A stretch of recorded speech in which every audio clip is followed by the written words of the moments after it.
مجلس اتحاد المسلمین بہار یعنی AIMIM کے میرے اچھے ساتھیوں اور عزیزوں،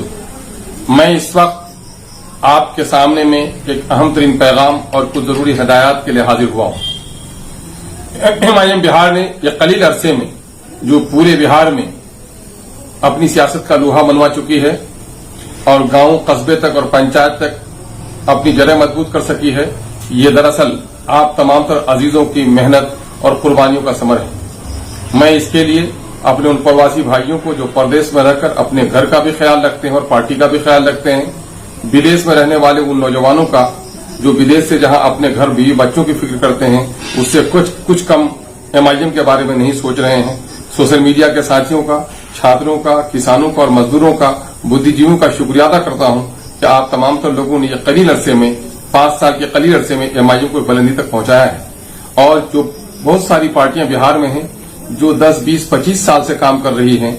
اس کے مقابلے میں آپ نے اپنی پارٹیوں کو کئی گنا زیادہ بلندی تک پہنچایا ہے، جس کا واضح ثبوت یہ ہے کہ 2005 میں جہاں اسمبلی میں ہمیں امیدوار نہیں مل پا رہے تھے اور آج الحمدللہ پورے بہار میں آج ایک اسمبلی میں درجن بھر امیدوار چھن کر آ رہے ہیں۔ دوسری پارٹیوں سے ریزائن کر کے لوگ AIMIM کو جوائن کر رہے ہیں۔ ہر چند کے AIMIM اس وقت بہار میں نہ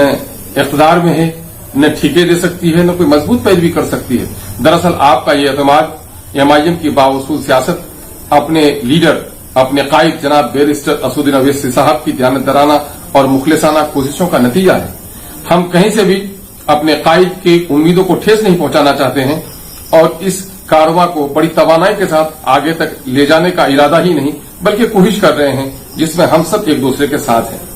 لیکن پچھلے دنوں سے کچھ ایک بات دیکھنے میں آ رہی ہے کہ ہمارے بہت سارے عزیز ہیں جو پارٹی کی چھوٹے موٹے اختلافات کو بڑے بازار میں اس کا تذکرہ شروع کر دیتے ہیں۔ یقین رکھو اور اعتماد رکھو عزیزوں کہ کوئی بھی تحریک، کوئی بھی تنظیم، کوئی بھی سنگٹھن اگر اپنے اصولوں پر قائم نہیں رہے اور اخلاق کی پابند نہ رہے تو وہ فوج، وہ جماعت، وہ سنگٹھن نہ کامیابی حاصل کر سکتی ہے، نہ کامرانی سے دوچار ہو سکتی ہے، بلکہ ناکامی اس کا مقدر بن جاتی ہے۔ اس لیے میں آپ سے گزارش کرتا ہوں کہ پنچایت لیول پر کوئی شکوہ ہو تو پرکھنڈ تک حل کیجیے،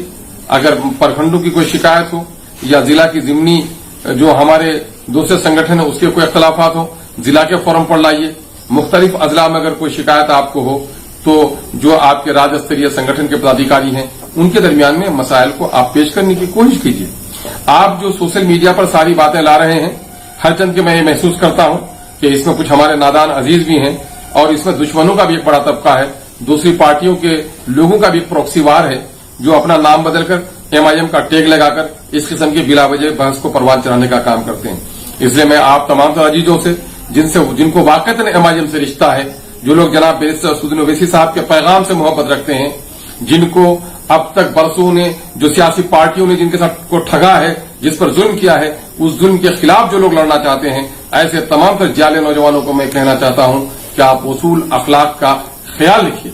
اپنے بڑوں کا احترام، اپنے چھوٹوں سے محبت، اپنے بچوں کی تعلیم، اپنے مسائل کا حل، یہی تو ہمارا وہ حربہ ہے جس کی ہم لڑائی لڑ رہے ہیں۔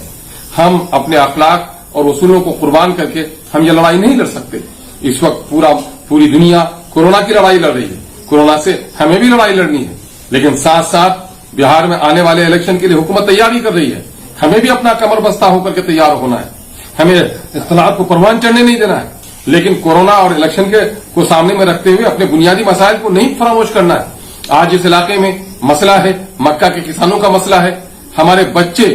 جو غریبوں کے بچے ہیں، جو دلتوں کے بچے ہیں، اقلیتوں کے بچے ہیں، اسکول سے محروم ہو گئے ہیں۔ یہ بے ایمان لوگ جو لوگ دلی اور پٹنے میں بیٹھے ہوئے ہیں، بڑے لوگوں کے بچوں کو تو آن لائن پڑھا رہے ہیں، ان کی کوچنگ ہو رہی ہے، بازاروں میں انہوں نے عام لوگوں کو چلنے کی آزادی دے دی ہے،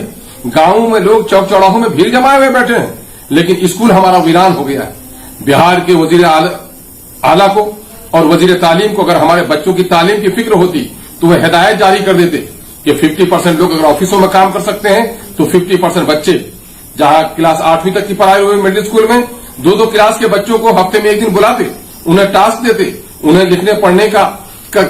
کی ہدایت کر دیتے تاکہ وہ ان بچوں کا رشتہ اسکول سے جڑا رہتا، قلم کاپی کتابوں سے رشتہ جڑا رہتا۔ ہائی اسکول کے بچوں کا بڑا قیمتی سال گزر رہا ہے، ان کو بھی کہنا چاہیے تھا کہ صاحب اگر 4 کلاس کی پڑھائی ہو رہی ہے